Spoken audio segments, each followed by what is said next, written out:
ನಮಸ್ಕಾರ, ನಾನು ನಿಮ್ಮ ಮಿಸ್ಟರ್ ಪ್ರಾಫಿಟ್. ನಿನ್ನೆ ರಾತ್ರಿ ಅಮೆರಿಕದ ಡಜನ್ ಮಾರ್ಕೆಟ್ 91 ಪಾಯಿಂಟ್ಸ್ ಲಾಸ್ ಆಗಿಬಿಟ್ಟು ಕ್ಲೋಸ್ ಆಗಿದೆ. ಇನ್ನು ಬೆಳಿಗ್ಗೆ ಏಷ್ಯನ್ ಮಾರ್ಕೆಟ್ ಮಿಕ್ಸ್ಡ್ ರಿಯಾಕ್ಷನ್ ಅಂತ ತೋರಿಸಿದೆ. ಜಪಾನ್ ಮಾರ್ಕೆಟ್ ಫ್ಲಾಟ್ 0.2% ಪಾಸಿಟಿವ್ ಅಲ್ಲಿ ಟ್ರೇಡ್ ಆಗ್ತಾ ಇದೆ. ಇನ್ನು ನಿನ್ನೆ FIS ಅಂಡ್ DIS ಎರಡನ್ನೂ ಬೈ ಮಾಡಿದ್ದಾರೆ, ಇಬ್ರು ಬೈ ಮಾಡಿದ್ದಾರೆ.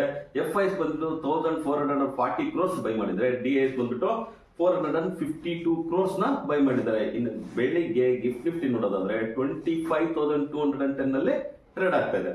ನಿನ್ನೆ ನಿಫ್ಟಿ 30 ಪಾಯಿಂಟ್ಸ್ ಗೈನ್ ಆಗ್ಬಿಟ್ಟು 25,108 ಅಲ್ಲಿ ಕ್ಲೋಸ್ ಆಗಿದೆ. ಸ್ಟ್ರಾಂಗ್ ಆಗಿ ಮೂವ್ ಆಗಿರೋ ಸೆಕ್ಟರ್ ಅಂದ್ರೆ ಬ್ಯಾಂಕಿಂಗ್ ಸೆಕ್ಟರ್, ಆಟೋ ಸೆಕ್ಟರ್ ಮತ್ತು ರಿಯಾಲಿಟಿ ಸೆಕ್ಟರ್. ವೀಕ್ ಆಗಿದ್ದಂದ್ರೆ FMCG ಮತ್ತು ಡಿಫೆನ್ಸ್ ಸೆಕ್ಟರ್.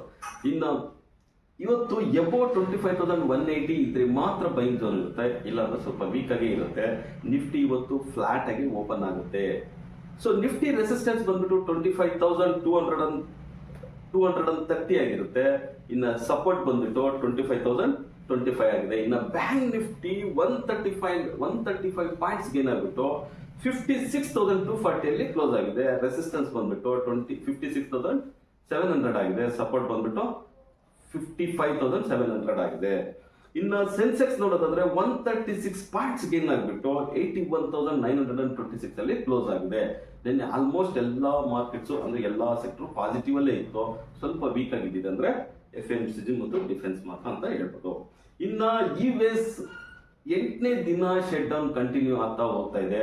ಅದ್ರ ಜೊತೆಗೆ mid and large heavy truck ಗೆ ಇಂಪೋರ್ಟ್ ಮಾಡ್ಕೊಳ್ಳೋದಕ್ಕೆ 25% ಟ್ಯಾರಿಫ್ ಅಂತ ಅನೌನ್ಸ್ ಮಾಡಿದ್ದಾರೆ ಫ್ರಮ್ ನವೆಂಬರ್ 1 ಇಂದ.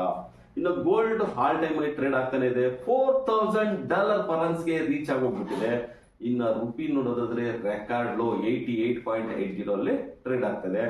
ಇನ್ನು LG ಎಲೆಕ್ಟ್ರಾನಿಕ್ಸ್ IPO ರನ್ನಿಂಗ್ ಅಲ್ಲಿದೆ.